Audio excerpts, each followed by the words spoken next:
Assalamualaikum warahmatullahi wabarakatuh.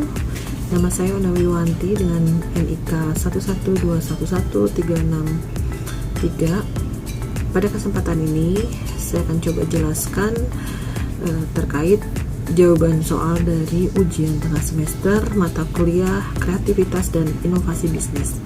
Untuk soal yang pertama saya akan coba jelaskan yaitu dengan penjelasan terkait teori dari kasus sebelumnya. Penjelasannya di sini dari kasus sebelumnya bisa dijelaskan dan dirangkum. Di era saat ini kita bisa menggunakan 6 strategi efektif dalam menghadapi persaingan di bisnis kuliner. Yang pertama adalah membuat cadangan dana, membuat logo yang menarik dan berkesan, membuat tampilan menu yang menarik, memanfaatkan media sosial, melakukan promosi secara agresif, kerjasama dengan mendongkrak perkembangan bisnis kuliner. Untuk soal yang kedua, jelaskan proses komersialisasi, difusi inovasi, dan adopsi teknologi. Saya akan coba jelaskan. Untuk proses komersialisasi merupakan tahapan memperkenalkan produk yang telah diproduksi kepada para konsumen. Komersialisasi produk merupakan keahlian untuk membuat suatu kemasan produk menjadi kemasan produk yang layak jual kepada masyarakat. Untuk proses difusi inovasi adalah kegiatan mengkomunikasikan inovasi melalui saluran-saluran tertentu di antara anggota-anggota atau sistem sosial yang mencakup teknologi, produk baru, dan ide-ide baru. Untuk proses adopsi inovasi teknologi adalah suatu proses penerimaan terhadap hal-hal baru. Proses yang terjadi hanya dapat dilihat dari tingkah laku individu yang bersangkutan. Untuk soal yang ketiga, saya akan coba menjelaskan inovasi hijau adalah usaha yang dilakukan pada industri yang dapat dilakukan segala aspek dan dikembangkan secara berkelanjutan seiring perkembangannya yang ditinjau dari aspek lingkungan. Contohnya adalah pengalihfungsian sedotan plastik menjadi sedotan stainless, tas belanja yang ramah lingkungan, bukannya terbuat dari plastik yang susah terurai.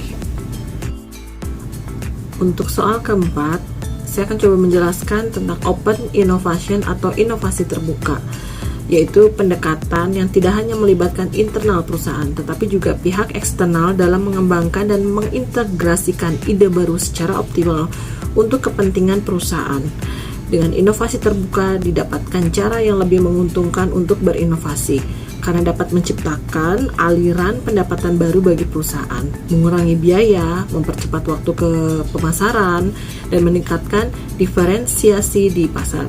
Jadi ada banyak peluang bagi bisnis yang mendapatkan untung dari pendekatan ini. Soal yang kelima, saya akan coba jelaskan dan uraikan contoh UMKM perusahaan perorangan yang terkenal dan sukses karena berinovasi. Yang pertama adalah perusahaan Bluebird Group. Perusahaan ini menjadi pioner usaha taksi berargo pertama di Indonesia. Perusahaan ini menggantikan era taksi gelap menjadi era taksi berargo yang memberikan kenyamanan bagi penumpang. Yang kedua adalah perusahaan kopi Kenangan, menjadi salah satu minuman kopi yang paling hits yang mengantarkan pemiliknya kepada kesuksesan dengan mendapatkan suntikan dana pada tahun 2018 sebanyak 113,6 miliar. Perusahaan yang ketiga adalah perusahaan Mayora Indah.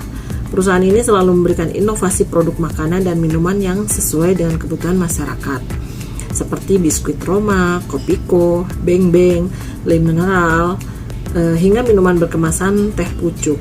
Tak hanya inovasi dalam bentuk saja, perusahaan Mayora Indah juga berinovasi pada proses branding dan marketing.